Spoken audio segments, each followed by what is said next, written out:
अगर कोई इन्वेस्ट करना चाह रहा है फर्स्ट टाइम, तो कितनी अमाउंट आप समझते हैं कि इसमें इन्वेस्ट की जाए ताकि वो जो खौफ होता है ना कहीं डूब ना जाए और नुकसान न उठाना पड़े। एक पाकिस्तानी माइंडसेट मैं को बता रहा हूँ, लोगों को खौफ होता है कि भाई इन्वेस्ट करेंगे डूब ना जाए कहीं, तो उससे भी बंदा बच जाए और जो उसको गम लगे थोड़ा ही लगे। अगर आप लॉन्ग टर्म ट्रेड करना चाह रहे हैं, लॉन्ग टर्म इन्वेस्टमेंट करना चाह रहे हैं, तो उसके लिए आसान तरीका ये कि आप कोई भी मिनिमम आप इन्वेस्टमेंट जो आपके पास अभी सेविंग ऐसी है जिसको आप हाथ ना लगाएं अगले 1 साल 6 महीने 8 महीने तक, जो आपकी ज़रूरत का हिस्सा ना हो, तो आप उसको लेकर आए इन्वेस्टमेंट के तौर पर।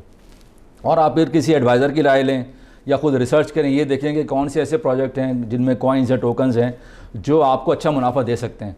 अब डिपेंड करता है कि आप लाख रुपए लगाएं। अब लाख रुपए लगाएंगे तो आप अंदाज़ा लगा लें उसमें कितना डॉलर आएगा। आजकल जो डॉलर का जो हमारा USDT का रेट चल रहा है, जैसे वो 290 या 295 का रेट चल रहा है, तो वो आपको $330 देगा आपको, यानी कि 330 USDT देगा आपको वो। अब 330 USDT देखा जाए तो दरअसल बहुत छोटा सा अमाउंट है ये, वरना इससे पहले 1 लाख रुपये जब 100 रुपये का डॉलर था तो उस वक्त 1000 USDT आते थे, अब 330 USDT आते हैं। अब आपने अगर किसी जगह 330 USDT लगाए किसी एक्सचेंज के ऊपर और आपको पता चला कि एक टोकन ऐसा है जिसकी वैल्यू $1 की है, so you will get 330 tokens against $1। तो आपके पास 330 USDT थे, आपने एक USDT का एक टोकन लिया तो आपके पास 330 टोकन आ गए। अब आपने देखा कि उसकी प्राइस आहिस्ता आहिस्ता ऊपर गई, $1.5 गई, फिर 1.5 से 2 गई, 2 से फिर 1.8 आई। आपको पता होना चाहिए कि इसकी एग्जिट प्राइस क्या है, और डिपेंड करता है कि इस वक्त किस हम सीज़न में मौजूद हैं, हम बेरिश मार्केट में, हम बुलिश मार्केट में।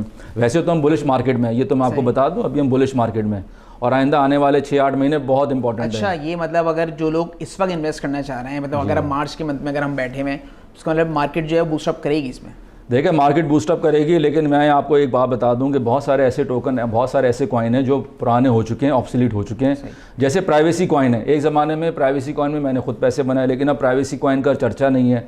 Web3 का ज़्यादा चर्चा है, AI का ज़्यादा चर्चा है, इसके अलावा DeFi का, और एक है DeFi और एक है DeFi और DeFi में एक आर्टिफिशियल इंटेलिजेंस डाल देंगे तो DeFi हो जाएगा। तो आप ढूंढेंगे कहाँ पे वो DeFi वाले जो आपको प्रोजेक्ट मिल सकते हैं, आप उनमें इन्वेस्टमेंट करें, आप Web3 में इन्वेस्टमेंट करें, आप गेमिंग में इन्वेस्टमेंट करें, ठीक है।